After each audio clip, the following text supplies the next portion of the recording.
Welcome back to The Explainer. Dim the lights and get comfortable, you guys, because today we are stepping into a story so chilling, it literally feels like you're watching a high-budget, ultra-realistic Hollywood horror movie. Seriously, the cinematic atmosphere of this case is insane. But the terrifying difference here? This is documented real life. We're taking a deep dive into the true story of the Shea family and the absolute nightmare that unfolded in Lamar, Arkansas. Okay, let's dive right into this. What happens when a dream home harbors a demonic presence? I mean, it's the ultimate nightmare scenario, isn't it? You save up your money, you find this beautiful property, you move your whole family in to start a fresh chapter, and then, boom, you realize you are definitely not alone. Today's explainer is going to walk you through exactly what happens when that deceptive calm completely shatters. We're going to look at the timeline, the evidence, and the terrifying reality the Shea family claimed to face, all without spoiling the end just yet. So let's start from the beginning. Section 1. The Lamar 18th century home and a deceptive calm. Our story kicks off in October of 2003. Ben and Jamie Shea find this gorgeous, historic 18th century home in Lamar, Arkansas, which is, about an hour outside of Little Rock. And it's a bustling household. We've got an 11-year-old daughter, a 5-year-old son, and an 8-month-old baby. Ben is a hardworking male nurse pulling these grueling graveyard shifts, while Jamie manages the home. Basically, it's a picture-perfect family of 5. But right off the bat, this beautiful, historic home had one incredibly unsettling feature. Hidden in one of the rooms, they found literal pentagrams scrawled all over the place. Just imagine that striking contrast. This innocent family moving in, only to find a room covered in dark, occult symbols. It sets an incredibly uneasy tone right from day one. Let's move to our next section to see how this builds. Section 2. Escalating paranormal phenomena, and the terror begins. Now, what's really interesting about this timeline is how quickly the domestic peace just completely collapses. The strange phenomena start happening, and it's not just one person experiencing things. The entity actually targets everyone through highly specific sensory details. During Ben's graveyard shifts, he's awakened by the sound of a baby crying on the monitor. The terrifying part? The sitter had already taken the baby out shopping. The baby wasn't even in the house. Then you've got the 5-year-old son, who starts hearing disembodied voices talking right inside his bedroom.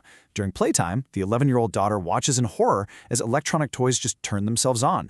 And at night, after the whole house is fast asleep, Jamie distinctly hears heavy footsteps echoing on the stairs. I mean, it is a total immersive siege on their senses.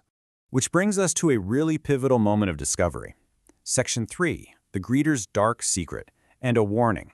So the crucial point here is that Jamie, desperate for some kind of logical answer about the house, ends up talking to a local Walmart greeter. And get this, the greeter actually used to live in that exact same home. She tells Jamie, well, the house is haunted by the ghost of a young boy, but she insists he's totally harmless. Just a classic, almost tragic ghost story, right? Well, here is the horrifying twist that absolutely shatters that comforting explanation.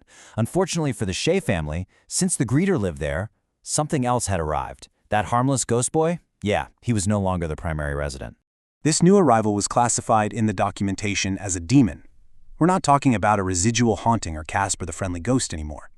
According to the source material and the paranormal experts who get involved, this was a malevolent supernatural entity. A dark, oppressive presence that specifically moved in after the previous residents left, and it had absolutely zero intention of packing its bags. The gravity of the threat level had just escalated from kind of spooky to deeply, deeply dangerous. Facing this dark reality, the family really had no choice but to fight back. Section 4. A demon resists cleansing, and the confrontation. The Sheets quickly realize they are completely out of their depth here, so they seek professional intervention. They bring in a highly specific paranormal investigation team, a husband, wife, and daughter trio. These investigators come in, assess the terrifying claims, the footsteps, the monitor voices, the toys, those creepy pentagrams. And their goal is crystal clear: attempt to drive this malevolent entity out of the 18th century home once and for all. To pull this off, the team decides to perform a full-blown ritual cleansing of the property, hoping to finally break the entity's hold on the house and the family. And this brilliantly illustrates the real horror of the story. Because despite the paranormal team, and despite the intense ritual cleansing, it just wasn't willing to go. It completely dug its heels in and resisted the intervention. It's a deeply chilling, unresolved failure, which meant this absolute nightmare for the family of 5 was nowhere near over. Which brings us to the final chapter of our explainer. Section 5, the legacy of the haunting and media phenomenon. Now, because this case was just so severe, and because the entity completely resisted being driven out, the story of the Shea family didn't just quietly fade away into the Arkansas woods. No, it became a documented piece of horror history. Their terrifying experiences were widely documented in the media, most notably featured on the very well-known television series A Haunting. This specific case was the entire focus of Season 4, Episode 7. It's also been covered in various deep-dive documentaries and podcasts like the Unexplained Archives. The lore surrounding that Lamar home has really been treated with serious documentary-style gravity by paranormal enthusiasts all over the world. Which leaves us with the actual title of that famous television episode, Where Evil Lurks. Honestly, it's a perfectly chilling summary of what Ben, Jamie, and their 3 young kids stumbled into back in October 2003. They went looking for a dream home and found a nightmare that simply refused to be cleansed. So I'm going to leave you with this provocative thought as we wrap up today's explainer. If a house can inherit a dark presence long, long after its innocent residents leave, what might be quietly waiting in the shadows of the next historic dream home you walk into? Keep that in mind, stay curious, and I'll catch you in the next explainer.